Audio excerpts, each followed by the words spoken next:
CBI కేసులలో గతంలో arrest అయ్యి జైల్లో ఉండి ఆ పైన బెయిల్ మీద వచ్చినటువంటి జగన్మోహన్ రెడ్డి ఆ తర్వాతన ఎగ్జంప్షన్ తీసుకున్నారు అటెండ్ కాకుండా. వాస్తవంగా ముఖ్యమంత్రి కాకముందు వరకు తను శుక్రవారం వెళ్తున్నాడు. పాదయాత్ర సందర్భంలో కూడా సుప్రీంకోర్టు దాకా వెళ్ళినా కూడా అటెండ్ అవ్వాల్సిందే అన్నటువంటి సందర్భంలో గురువారం మధ్యాహ్నానికి ముగించేసుకుని గురువారం పొద్దున ముగించేసుకుని వెళ్ళి శుక్రవారం అయిపోయి మళ్ళీ శనివారం వచ్చి పాదయాత్ర చేస్తూ వెళ్ళేవాడు.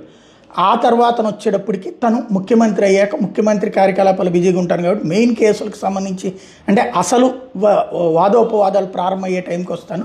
ఈలోపు డిశ్చార్జ్ పిటిషన్స్ ఇవే కాబట్టి ఎగ్జంప్షన్ ఇవ్వమంటే కోర్టు ఎగ్జంప్షన్ ఇచ్చింది. అవి కొనసాగుతూ వచ్చింది, దాన్ని ఛాలెంజ్ చేశారు, అనేకం అయిపోయింది. అయితే ఇప్పుడు మాత్రం ఒకసారి కోర్టుకి అటెండ్ అవ్వాలన్నటువంటి ఆదేశాలు ఏదైతే విదేశాలకు వెళ్ళొస్తున్న సందర్భంలో అడిగినటువంటి నేపథ్యంలో ఆదేశాలు ఇచ్చిన నేపథ్యంలో 14వ తారీఖు కోర్టుకు అటెండ్ కావాలి.